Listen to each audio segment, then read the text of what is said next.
इंदापूर तालुक्यातल्या भिगवणमध्ये सहसा कधीही चर्चेत न येणारं हे छोटंसं शहर मात्र गेल्या 24 तासामध्ये हेच शहर एका बातमीच्या अनेक अँगल्सनी चर्चेत आलं।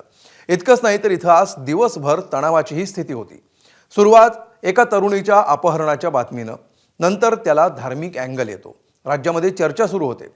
एका धर्माचे नेते भिगवणकडे निघतात। हे सगळं सुरू असताना ज्या मुलीचं अपहरण झाल्याची बातमी आली होती त्याच मुलीचा एक व्हिडिओ आला आणि अर्थात त्यानंतर प्रकरणाला नवं वळण लागलं आणि संशयाचं धुकं तयार झालं। दिवसभरात नेमकं काय घडलं पाहूया।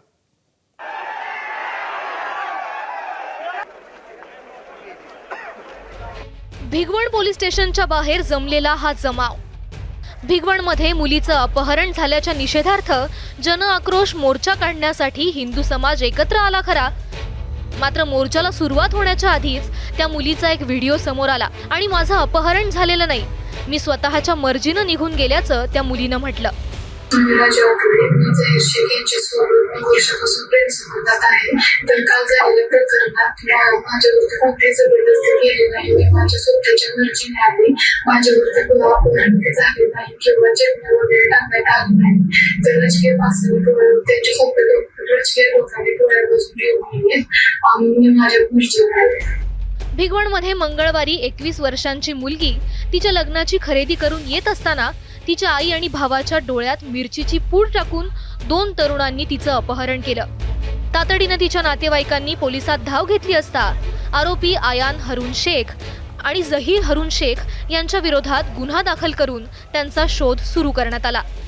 पोलिसांची 6 पथकं या मुलीचा शोध घेण्यासाठी कामाला लागली। रात्री उशिरा हिंदुत्ववादी संघटनांकडून भिगवण पोलीस स्टेशन समोर ठिय्या मांडण्यात आला।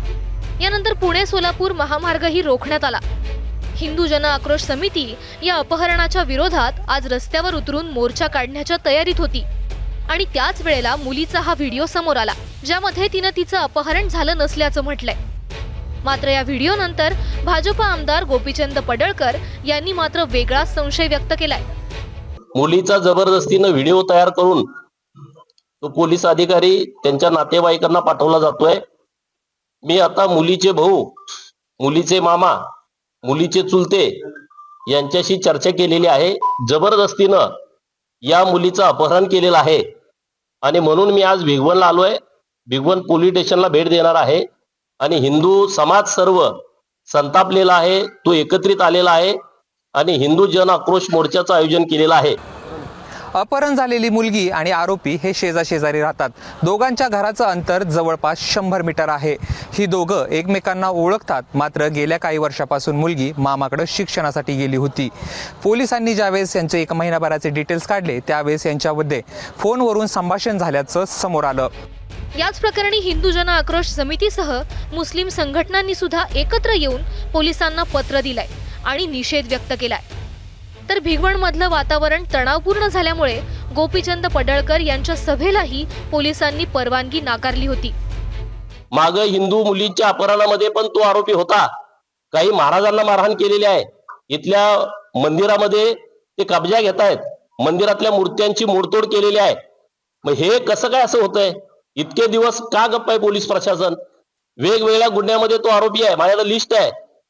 इतक्या गुन्ह्यात जर तो आरोपी असेल तर त्याच्यावरती मोकांतर्गत कारवाई का नाही झाली? हे सगळे विषय मी आता पोलीस स्टेशनचे अधिकारी आहेत त्यांच्याशी सविस्तर चर्चा करून या सर्व लोकांशी बोलून आपल्या समोर मांडणार आहे। कालपासून घडलेल्या सगळ्या नाट्यमय घडामोडींच्या नंतर अजूनही भिगवणमध्ये तणावपूर्ण शांतता आहे। मात्र पोलिसांच्या 6 पथकांना अद्यापही मुलगी आणि आरोपी सापडलेले नाहीयेत। त्यामुळे या मुलीचा जेव्हा शोध लागेल आणि आरोपी जेव्हा ताब्यात येतील तेव्हाच हे अपहरण होतं की प्रेम प्रकरणातून रचलेलं नाट्य होतं हे समोर येणार आहे। जयदीप भगत आणि मंदार गोंजारीसह ब्युरो रिपोर्ट, एबीपी माझा, भिगवण।